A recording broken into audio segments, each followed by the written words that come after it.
ये कहानी एक मछेरे की कहानी है। इस मछेरे का नाम मोती था। मोती के पास सिर्फ एक किश्ती थी। मोती बड़ा ही गरीब मछेरा था। इसकी झोंपड़ी दरिया के किनारे पर थी।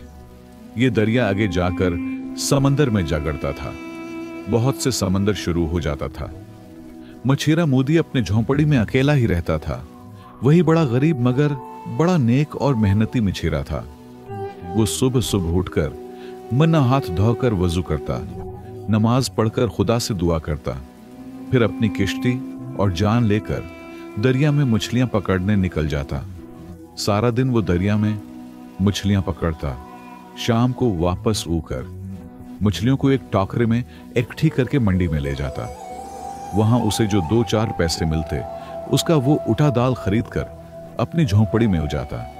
खुद ही आग जलाता, उठा गूंथता और रोटी पकाता। रात को नमाज पढ़कर वो सो जाता। मोती एक रोज मुन्ना अंधेरे जाल लेकर दरिया में अपनी छोटी सी किश्ती पर निकला तो आसमान पर बादल छाए हुए थे। बीच दरिया में जाकर उसने चाल फेंक दिया। थोड़ी देर बाद उसने चाल खींच लिया और सारी की सारी छोटी बड़ी मछलियां अपने किश्ती में अलटते। अब उसने एक एक करके मछलियों को देखना शुरू किया कि बड़ी मछलियां कितनी हैं और छोटी मछलियां कितनी हैं। अचानक को उसकी नजर एक चौड़े सेब पर पड़ी। सेब दरिया में एक चौड़ी और चौड़ी हुई चपटी डब्बी सी होती है। उसके अंदर कभी कभी बड़ा कीमती मोती निकलता है। आमतौर पर इसके अंदर सिवाय रेत और पानी के कुछ नहीं होता। सेब को देखकर मछेरे का माथा ठनका। वो खुश हुआ कि उसकी किस्मत के दिन फिर गए हैं और इस सेट में जरूर मोती होगा। और ऐसा ही हुआ। जो ही मछेरे नसीब का मना खोला उसके अंदर एक मोटा सा गोल गोल मोती पड़ा था। मछेरे की खुशी का कोई ठिकाना ना था। उसने मोती को अपनी जेब में रखा और खुशी लेकर वापस अब नहीं झोंपड़ी में। अगिया दोपहर को वो मछलियां लेकर मंडी गया। वहां उसने मछलियां बेचकर 4 रुपए कमाए और वहां से शहर के एक जौहरी की दुकान पर अगिया उसने जौहरी को वो मोती दिखाया। जौहरी ने मोती को ऊंख पर शीशा लगाकर बड़े गौर से देखा और फिर पूछा, तूने ये मोती कहां से लिया? मछेरा बोला, दरिया से निकला है। जौहरी ने कहा, मोती भाई तेरे दिन फिर गए। ये मोती बड़ा कीमती है। उसकी कीमत इतनी ज्यादा है कि मेरे पास इतने रुपए नहीं हैं। तो ऐसा कर कि उससे लेकर बड़े शहर में चला जा। वहां के जौहरी तुझे उसकी कीमत दे सकते हैं। मछेरे ने पूछा, फिर भी भाई तो बता, तो देख के उसकी कीमत कितनी है? जौहरी ने कहा, भाई उसके कम कीमत 1 लाख रुपए है। लाख रुपए का सुनकर मछेरे की टांगें कांपने लगी। उसने इतनी ज्यादा रकम पहले सुनी ही नहीं थी। ये कभी नहीं सोचा था कि उसे इतनी ज्यादा रकम मिल भी सकती है। उसने मोती को पट्टी में बंद करके जेब में रखा और अपनी झोंपड़ी में वापस आ गया। अब वो शहर जाने की तैयारी करने लगा। इसी दुकान पर एक ठग भी खड़ा था। उसने सुन लिया कि मछेरे के पास एक ऐसा मोती है, उसकी कीमत 1 लाख रुपए है। बस वो वहीं से मछेरे के पीछे लग गया। उसने मछेरे की झोंपड़ी देख ली और ये भी देख लिया कि मछेरा मोती को जेब में रखकर सो गया है। जब उसे यकीन हो गया कि मछेरा गहरी नींद सो गया है तो वो उसकी झोंपड़ी का दरवाजा तोड़कर अंदर दाखिल हो गया। बच्चे की ऊँख खुल गई। कौन है? उसने अंधेरे में कहा, चोर ने उस पर हमला कर है दिया। मछेरा बड़ा मजबूत जिस्म वाला आदमी था। उसने चोर को नीचे गिरा लिया। अब तो चोर पर मुसीबत आ गई। फौरा हाथ जोड़कर बोला, भाई मुझे माफ कर दो, मैं तुम्हारा मोती चराने गया था, मगर अब तुमसे माफी मांगता हूं। वादा करता हूं कि फिर कभी इधर का रख नहीं करूंगा। मैं छेड़े ने चोर को माफ कर दिया, मगर अब उसकी अपनी रात की नींद हराम हो गई।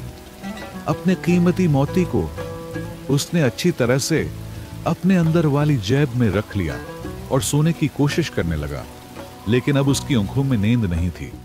बाकी सारी रात उसने चाप कर गुजार दी। दिन निकला तो वो मोती लेकर बड़े शहर को जाने वाली बस में सवार हो गया। वो दोपहर को बड़े शहर में पहुंच गया। इस शहर में उसका एक चौकीदार दोस्त रहता था। वो सीधा उसके पास गया और उससे सारी बात कह दी। भाई, अब मुझे किसी ऐसे जौहरी के पास ले चलो जो मुझे इस मोती के 1 लाख रुपए दे दे। चौकीदार ने कहा, इस शहर में एक जौहरी को जानता हूं, इसकी दुकान बड़ी सड़क पर है, चलो मैं तुम्हें उसके पास लिए चलता हूं। चौकीदार मुछेरे को लेकर शहर की सबसे बड़ी सड़क पर आ गया। यहां एक बड़े मशहूर जौहरी की दुकान थी। चौकीदार मुछेरे को लेकर दुकान के अंदर जाने लगा तो पहरेदार ने उसे रोक दिया। है कौन है तो कहां जा रहा है? चौकीदार ने कहा, सेठ साहब से मिलना है, वो मुझे जानते हैं। पहरेदार ने कहा, उरे तो एक मामूली आदमी सेठ से किया मिलेगा। इतने में सेठ ने आवाज सुन ली। उसने चौकीदार को अंदर बुला लिया, क्योंकि यह चौकीदार सेठ के घर में कभी नौकर रह चुका था। चौकीदार ने मुछेरे को सेठ से मिलाया और सारी बात सुनाई। मोती का सुनकर सेठ ने कोई ख्याल न किया, क्योंकि अक्सर मुछेरे उसके पास मोती लाया करते थे जो बाद में झूठे निकलते थे। लेकिन जब मुछेरे ने मोती जेब से निकालकर सेठ के आगे रखा तो उसकी आंखें भूल गई, क्योंकि ये मोती सच मुच बड़ा ही कीमती था। सेठ के अंदाजे के मुताबिक वो मोती 2-2.5 लाख रुपए से कम कीमत का नहीं था। चौकीदार ने पूछा, सेठ साहब आप उसे कितने रुपयों में खरीदेंगे? सेठ की एकदम से नीयत खराब हो गई। उसने मोती हाथ में लेकर कहा, भाई अभी मैंने उससे परखा नहीं, जरा परख लूं फिर बता सकूंगा। सेठ ने मोती हाथ में लेकर शीशे पर रखा और अलमारी में से एक डब्बी निकाल कर ले या उसमें बहुत से मोती पड़े थे। सेठ अब बारी बारी उस मोती को दूसरे मोतियों से मिलाने लगा। उस मक्कार ने उसी वक्त असली मोती बदलकर वहां नकली मोती रख दिया। फिर गौर से देखकर बोला, भाई ये बड़ा कीमती मोती है, उसकी कीमत में नहीं दे सकता। तुम ऐसा करो, उसे कराची ले जाओ, कराची के बड़े सेठ ही उसके दाम दे सकते हैं। बच्चे ने पूछा, फिर भी सेठ साहब उसकी कीमत क्या होगी? सेठ ने कहा, भाई उसकी कीमत मेरे ख्याल में 10 लाख रुपए से कम होगी नहीं है, और मेरे पास इतने रुपए नहीं है। बशीरा यह सुनकर बहुत खुश हुआ। चौकीदार ने सलाम किया और दुकान से बाहर आ गया। बेचारे मुछेरे को क्या मालूम था कि उसका मोती बदल दिया गया है। असली मोती मक्कार सेठ ने अपने पास रख लिया है और नकली मोती मुछेरे को दे दिया है। मुछेरा नकली मोती को जेब में डालकर बाहर आ गया। अब क्या करें? भाई चौकीदार ने कहा, भाई मेरी मानो और सीधे कराची शहर चले जाओ। वहां जाकर किसी जौहरी से बात करो, ये बहुत बड़ी दौलत का मामला है। बच्चे ने अपने दोस्त चौकीदार से खुश रखी कर्ज लिए और कराची जाने वाली गाड़ी में सवार होकर चल पड़ा। सारा रास्ता वो अपने दिल में ख्याली पुलाव पकाता रहा। उसने सोचा उसके पास इतनी ज्यादा दौलत ही जाएगी और वो शहर में एक बंगला बनवाएगा, मछलियों का कारोबार करेगा। शहर में उसकी बहुत शानदार दुकान होगी, कई नौकर चाकर होंगे। वो मोटर में बैठकर बंगले से दुकान पर जाया करेगा। नौकर आगे बढ़कर उसका दरवाजा खोला करेंगे। इसी तरह ख्वाबों के महल बनाता मुछेरा मौते शहर कराची पहुंच गया। कराची पहुंचकर वो पूछता एक जौहरी की दुकान पर आ गया। ये चोरी बड़ा नमाजी परहेजगार और ईमानदार शख्स था। अचीरे ने उसे मोती दिखाकर कहा, शहर वाले जौहरी ने उसकी कीमत 10 लाख रुपए डाली है, अब उसके कितनी कीमत देंगे? जौहरी ने मोती को ऊपर से नीचे अच्छी तरह देखकर कहा, भाई अगर ये असली होता तो मैं तुम्हें उसकी कीमत अदा कर देता, मगर मुझे अफसोस है कि यह मोती नकली है। उसकी कीमत तो बड़ी मुश्किल से उठने बनती है।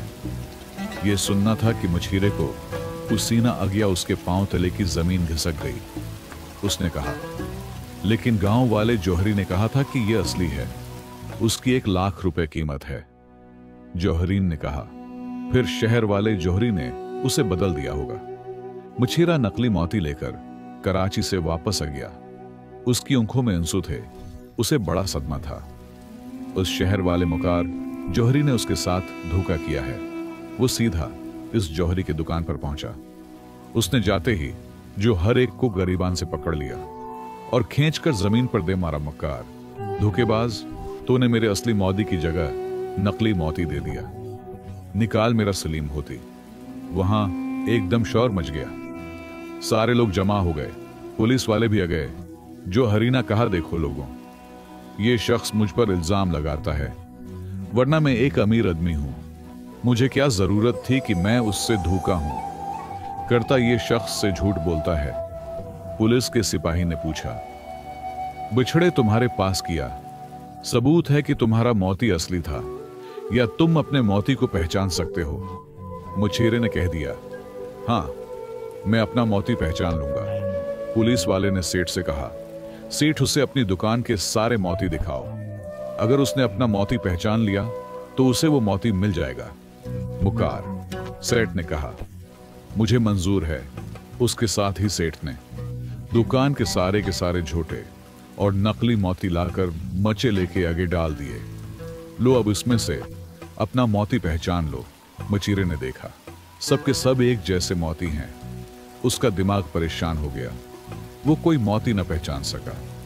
पुलिस ने उसे दंगा फसाद करने के जुर्म में पकड़ लिया और थाने ले जाकर हवालात में बंद कर दिया।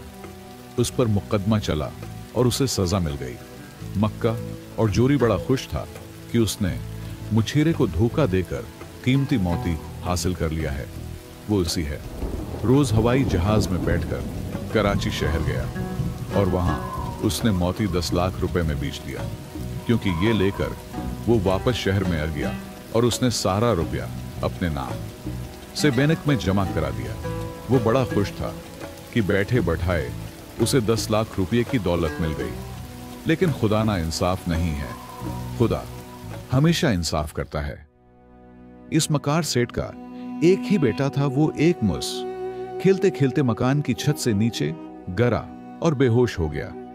उसे इसी वक्त मोटर में डाल अस्पताल में ले जाया गया। शहर के सारे दानव पर जमा हो गए, मगर बच्चे को होश नहीं आ रहा था। सेठ का मारे गम के बुरा हाल हो गया। उसने अपनी दौलत पानी की तरह बहा दी कि किसी तरह उसके इकलौते बच्चे को होश हो जाए, मगर उसे होश न आया। डॉक्टरों ने कहा, अगर 2 रोज तक आपके बच्चे को होश न आया तो वो मर जाएगा। सेठ सर पकड़ कर रह गया। उसने खुदा के आगे गुड़गड़ा कर दुआ की कि उसके बच्चे को जिंदगी अता कर दे। सेठ को इसी रात ख्वाब में एक शख्स ने आकर कहा, झूठे मक्खा से तूने मुछीरे के साथ धोखा किया है, इसलिए तुम्हारा बच्चा मरने वाला है। अगर तू अपने बच्चे की जिंदगी चाहता है तो मौती की कीमत 10 लाख रुपए ले जाकर उस नेक दिल मुछरे को वापस कर दे, नहीं तो 2 दिन के बाद बच्चा मर जाएगा। सेठ की ऊँख खुल गई। वो इसी वक्त उठा, सीधा मोटर गाड़ी में बैठकर फेंक गया। वहां से उसने 10 लाख रुपए निकलवा कर बक्से में रखे और शहर में चौकीदार के घर आकर उसे कहा, भाई, मुझे इस मुछीरे के घर का पता बताओ जो तुम्हारे साथ मौती लेकर मेरे पास ही आया था। चौकीदार ने कहा, वो तो बेचारा कैद कर दिया गया था। हाँ भाई, लेकिन 4 रोज हुए, वो रहा होकर अपने गांव वापस चला गया है। मुझे उसके पास ले चलो, इसकी इमानत वापस है। करनी है जो कि दार सेठ को लेकर गांव में दरिया किनारे बच्चे नेकी झोंपड़ी में अज्ञा बेचारा मछीरा किश्ती में बैठा अपना पिराना जाल मरम्मत कर रहा था। सेठ ने जाते ही 10 लाख रुपए मुछीरे के कदमों में रख दिए और कहा, मैंने तुम्हारे साथ धोखा किया था भाई, मुझे माफ कर दो। तुम्हारा मौती असली था, मैंने नकली डाल दिया था। ये अपने मादे की कीमत लो और मुझे माफ कर दो। बच्चे ने रुपये रख लिए। इसी रोज सेठ के बच्चे को होश आ गया और वो तंदुरुस्त हो गया। मुछली ने उन रुपयों से गांव में बच्चों का एक स्कूल, एक लाइब्रेरी और एक अस्पताल बनवाया। अपने लिए एक मकान बनवाया, मंडी में एक दुकान खरीदी और बड़ी ईमानदारी से अपना कारोबार करने लगा। प्यारे दोस्तों, कहानी पसंद आई हो तो लाइक करें।